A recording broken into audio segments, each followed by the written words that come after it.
बिस्मिल्लाहिर्रहमानिर्रहीम अस्सलाम वालेकुम। ये आपको चार वर्टिसेस दिए हुए हैं।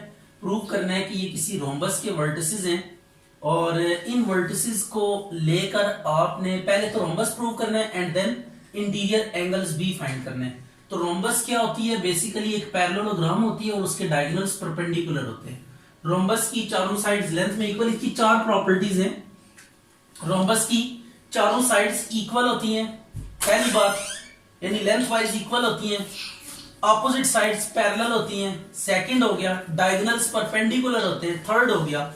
एंड द फोर्थ इज कोई भी एंगल इसका जो है ना वो 90 डिग्री नहीं होता। जनरल रोम्बस की अगर बात करें, अगर 90 डिग्री हो जाए तो ये स्क्वायर बन जाती है। राइट हो गया। तो अब सबसे पहले ना हमने इसको प्रूव करना है कि ये आपके पास क्या है, रोम्बस है। तो रोम्बस के लिए हम जो प्रॉपर्टी यहाँ पे यूज करेंगे वो स्लोप्स वाली यूज करेंगे। प्रूव करेंगे कि ए बी की स्लोप और सी डी की स्लोप आपस में इक्वल है, बी सी की और ए डी की स्लोप्स आपस में क्या है, इक्वल है। अब आप स्लोप ऑफ ए बी सबसे पहले डिटरमिन करेंगे। इसको हम m1 का नाम दे देते हैं, इसको m2 का, this one is m3 and the last one is m4। Slope of A B की स्लोप क्या आएगी, m1 is equal to y2 minus y1, ये 2 पॉइंट वाला फार्मूला यहाँ पे यूज करेंगे, अवर x2 माइनस x1, 1 माइनस 0 अवर 2 माइनस 0, तो m1 की वैल्यू कितनी आ गई, 1/2। राइट हो गया। तो अब आपने स्लोप ऑफ BC फाइंड करनी है। स्लोप ऑफ BC ये आ गई m2 is equal to 3 minus 1 over 3 minus 2, right, 3 minus 1 over 3 minus 2, तो m2 कितना आ जाएगा, 2/1। ये m2 भी आ गया। एंड स्लोप ऑफ CD ये है m3 is equal to 3 minus 2 over 3 minus 1, तो इट इज m3 1/2 आ गया। And last one slope of AD की स्लोप क्या होगी, m4 is equal to 2 minus 0 1 minus 0, तो m4 इज इक्वल टू 2 आ गया। राइट। तो ये चार साइड्स की हमने क्या कैलकुलेट कर ली, स्लोप्स कैलकुलेट कर ली। अब डायगोनल्स की स्लोप्स भी हमने कैलकुलेट करनी है। तो अब डायगोनल्स की स्लोप कैसे फाइंड करेंगे, सबसे पहले ये देखिए, डायगोनल है आपके पास, ये डायगोनल, इसकी स्लोप कैलकुलेट करनी है और इस डायगोनल की स्लोप भी कैलकुलेट करनी है। ये m है और ये m प्राइम है। तो रोम्बस के लिए ऑपोजिट साइड्स की स्लोप्स इक्वल होनी चाहिए, जो कि इक्वल है m1 m3 के इक्वल है, और इसी तरह m2 m4 के इक्वल है। ये तो रोम्बस प्रूव हो, सॉरी पैरेललोग्राम प्रूव हो गई है। अब रोम्बस के लिए क्या करेंगे, डायगोनल्स की स्लोप्स डिटरमिन करेंगे। तो स्लोप ऑफ AC, इसको m से हम रिप्रेजेंट कर रहे हैं, यह आ जाएगा 3 माइनस 0 और 3 माइनस 0, तो m इज इक्वल टू 1 आ जाएगा। राइट हो गया। अब इसी तरह slope of BD it would be what, m prime is equal to 2 minus 1 1 minus 2, तो it is -1। Is it clear? तो ये अब आप अगर नोट करें तो सिंस अब हम यहाँ पे जो रिजल्ट कंक्लूड करेंगे वो ये है, सिंस m1 इक्वल है m3 के एंड m2 इक्वल है m4 के, लाइकवाइज आल्सो m1 और सॉरी m और m प्राइम इनका प्रोडक्ट लें, डायगोनल्स की स्लोप्स को मल्टीप्लाई करें, 1 इंटू -1, तो अगर स्लोप्स का प्रोडक्ट -1 आए तो लाइंस क्या होती है, परपेंडिकुलर होती है। This implies diagonals are perpendicular. Diagonals क्या है आपके पास, परपेंडिकुलर है। तो अब डायगोनल परपेंडिकुलर हो गए और ऑपोजिट साइड्स पैरेलल हो गई हैं, तो ये क्या है, रोम्बस है। तो this implies ABCD is a rhombus. तो ये आपका फर्स्ट पार्ट कंप्लीट हो गया। आपने शो करना था कि ये रोम्बस है। अब रोम्बस के बाद सेकंड हमने इंटीरियर एंगल्स फाइंड करने हैं। तो इंटीरियर एंगल्स के लिए हमें उसी तरह मूव लेना पड़ेगा जिस तरह प्रीवियस क्वेश्चंस में हमने किए इंटीरियर एंगल फाइंड। यहाँ पे आप एंगल्स को एंटी क्लॉकवाइज ऑर्डर में लेंगे। ए पे θ1 हम कर लेते हैं एंड बी पे एंगल ले लेते हैं θ2, this is what θ3 and the last one is theta 4. Is this clear? तो ये हमने क्या कर लिए, एंगल्स लेट कर लिए, theta 1, theta 2, theta 3 and theta 4। अब आपने ये एंगल डिटरमिन करने के लिए एंगल ऑफ इंटरसेक्शन के फार्मूलाज यूज करेंगे। तो लेट कर लेते हैं हम, let theta 1, theta 2, theta 3 and theta 4 be angles of intersection. ये एंगल्स ऑफ इंटरसेक्शन है, राइट हो गया। तो अब एंगल ऑफ इंटरसेक्शन फाइंड करने का क्या फॉर्मूला है, टेन थीटा 1। टेन थीटा 1 के बाजुओं पे देखें कौन कौन सी स्लोप्स है। ये थीटा 1 है, m4 और m1, हेड किस पे है, m4 पे। तो m4 हम पहले लिखेंगे, m4 minus m1 over 1 plus m4 m1। m4 की वैल्यू 2 माइनस 1/2, 1 प्लस 2 इंटू 1/2, तो 2 से कैंसिल हो गया, ये 3/2 आ जाएगा और नीचे 2, तो ये 3/4 आ गया। तो टेन थीटा 1 कितना आ गया आपके पास, 3/4। तो टेन इनवर्स 3/4, इसकी वैल्यू कैलकुलेटर से चेक कर लें। लाइकवाइज टेन थीटा 2 के बाजू पे कौन कौन सी स्लोप्स है जरा चेक करें। m1 और m2, हेड किस पे है, m1 पे। ये लिखेंगे m1 minus m2 divided by 1 plus m1 m2, right. तो अब आपने क्या करना है, m1 minus m2, m1 minus m2, m1 कितना है 1/2 और m2 2 है, 1 प्लस 1/2 इंटू 2, तो ये आ जाएगा 2 जा 4, तो माइनस 3/2 ओवर 2, तो ये माइनस 3/4 आ गया। टेन इनवर्स थीटा 2, तो थीटा 2 कितना आ जाएगा, tan inverse minus 3/4, is it. तो अब ये आपके पास आ गया माइनस 3/4। तो माइनस 3/4 के लिए हम क्या करेंगे, 180 में से ना माइनस करके जो भी वैल्यू आएगी वो लिखेंगे। ये आपने रूल याद रखना है, 3/4, राइट हो गया। अब इसी तरह हमने थीटा 3 की वैल्यू डिटरमिन करनी है, टेन थीटा 3। तो ये आपके पास आ जाएगी theta 3, m2 minus m3, m2 minus m3 over 1 plus m2 m3, m2 to m3 आपके पास कितना है 1/2 और ये आ गया 1 प्लस 2 इंटू 1/2, तो इट इज अगेन 3/4। तो थीटा 3 की वैल्यू भी आपके पास क्या आ जाएगी, टेन इनवर्स 3/4, राइट। अब लास्ट है थीटा 4। तो थीटा 4 की वैल्यू कैसे कैलकुलेट करेंगे, टेन थीटा 4, इसकी भी आप स्लोप्स देखें कौन कौन सी हैं, 4, 3 और 4 है, हेड 3 पे है, तो m3 minus m4 power 1 plus m3 m4। m3 कितना है आपके पास, m3 is what 1/2 minus 2 over 1 plus 1/2 and 2, तो ये आपके पास कुल मिला के आ जाएगा माइनस 3/4। टेन थीटा 4, इसमें भी 180 में से माइनस करना पड़ेगा, तो ये टेन इनवर्स माइनस 3/4, तो ये लिखेंगे 180 माइनस, कैलकुलेटर से आप सॉल्व कर ले, जो भी आंसर आएगा ये आपके पास क्या होगा, इंटीरियर एंगल होगा। तो अब 3 एंगल इंटीरियर फाइंड करके चौथा भी फाइंड कर सकते हैं, जस्ट 2 एंगल्स फाइंड करके बाकी 2 भी फाइंड कर सकते हैं इन केस ऑफ पैरेललोग्राम। अगर ये पैरेललोग्राम है तो इसमें आपने ये प्रॉपर्टी याद रखनी है कि जो ऑपोजिट एंगल्स होते हैं ना वो इक्वल होते हैं, थीटा 2 और थीटा 4 आपस में इक्वल होंगे एंड लाइकवाइज थीटा 1 इक्वल होगा थीटा 3 के। तो आप जस्ट 2 एंगल फाइंड कर ले, थीटा 1 आप फाइंड कर लें, उसको कंपेयर करें थीटा 3 के साथ, as it is a parallelogram, rhombus एक पैरेललोग्राम होती है। तो सो थीटा 1 आप कैलकुलेट करके ये कह सकते हैं कि वो थीटा 3 के इक्वल होगा, और थीटा 2 फाइंड करके आप कह सकते हैं वो थीटा 4 के। जस्ट 2 एंगल आप फाइंड कर ले पैरेललोग्राम, अगर आपको कंफर्म हो जाए कि इट इज अ पैरेललोग्राम, तो जस्ट 2 एंगल्स आप डिटरमिन कर लें और उनको कंपेयर करके बाकी 2 आप डिटरमिन कर सकते हैं। तो ये इसको हमने रोम्बस शो करना था। रोम्बस के लिए से पहले पैरेललोग्राम शो किया, अपोजिट साइड्स की स्लोप्स को इक्वल प्रूव किया, एंड देन एक एक्स्ट्रा प्रॉपर्टी भी हमें प्रूव करनी पड़ी है कि डायगोनल्स मस्ट बी परपेंडिकुलर। तो डायगोनल्स की स्लोप्स हमने कैलकुलेट की, उनका प्रोडक्ट -1 के इक्वल ले आए। तो ये आपके पास क्या आ गई, रोम्बस आ गई। और उसके बाद इंटीरियर एंगल्स के लिए जो भी हमारे पास टूल्स हैं उनको अप्लाई करके इंटीरियर एंगल्स फाइंड कर लिए। अगर पैरेललोग्राम आपको गिवन है तो उसके ऑपोजिट एंगल्स क्या होते हैं, आपस में इक्वल होते हैं। तो सो जस्ट 2 एंगल्स आप डिटरमिन करके उनको कंपेयर करके प्रॉपर्टी यूज करते हुए बाकी 2 आप डायरेक्टली भी लिख सकते हैं। अच्छा, ये अब तीन इक्वेशंस आपको गिवन है लाइन की, और इनके इंटरसेक्शंस फाइंड करने, मीन वर्टिसेस फाइंड करने। ये तीन लाइंस, ये एक लाइन है, ये दूसरी लाइन है, ये थर्ड लाइन है। ये जिन पॉइंट्स पे मीट कर रही है ना, ये देखिए, ये तीनों लाइंस के बीच में एक ट्राइंगल बन रही है। राइट हो गया, तो हमने इस ट्राइंगल के ना वर्टिसेस फाइंड करने हैं। ठीक है, ट्राइंगल के क्या फाइंड करने हैं?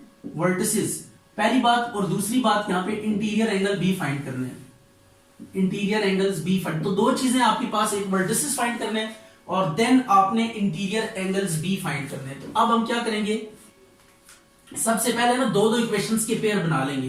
पहले हम ले लेते हैं x minus 2y-6 is equal to 0,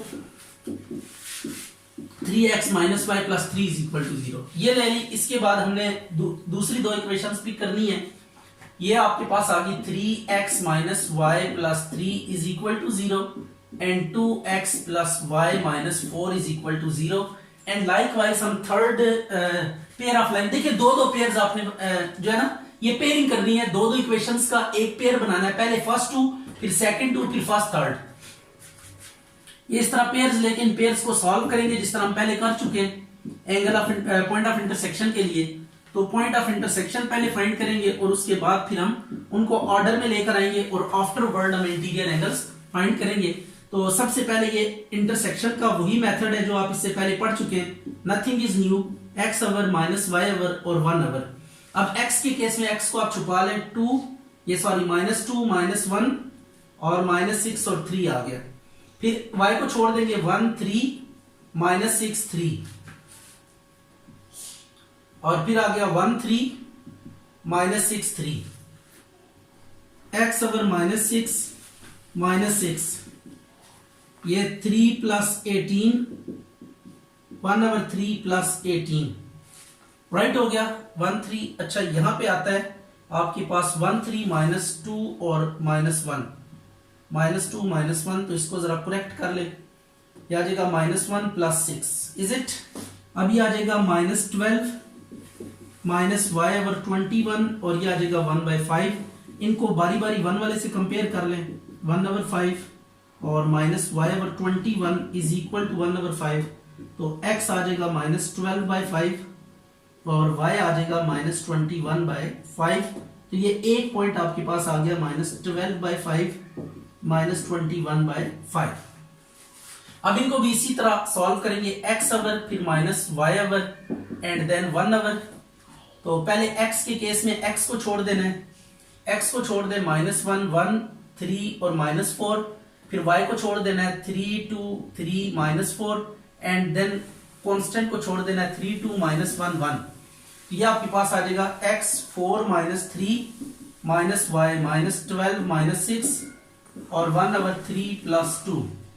right हो गया, x 1 आ गया, -y अवर -18 आ गया, 1/5 आ गया। तो ये यहां से डायरेक्ट ही करते हैं, x की वैल्यू 1/5 आ जाएगी और y की वैल्यू 18/5 आ जाएगी।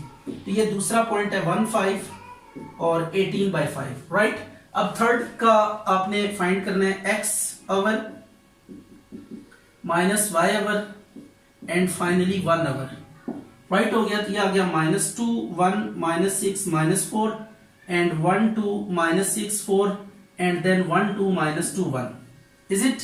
तो अब इसका कैसे करेंगे, ये आ जाएगा 4 2 8 plus 6 minus y 4 plus 12 and then 1 plus 4। ये आ गया 14 माइनस वाई ओवर 16 1 ओवर 5। तो ये आ जाएगा x is equal to 14/5 and y is equal to 16/5। Minus के साथ ये तीसरा पॉइंट आ गया। आपने एक चीज नोट की होगी कि इनको हमने ए बी सी से अभी तक लेबल नहीं किया।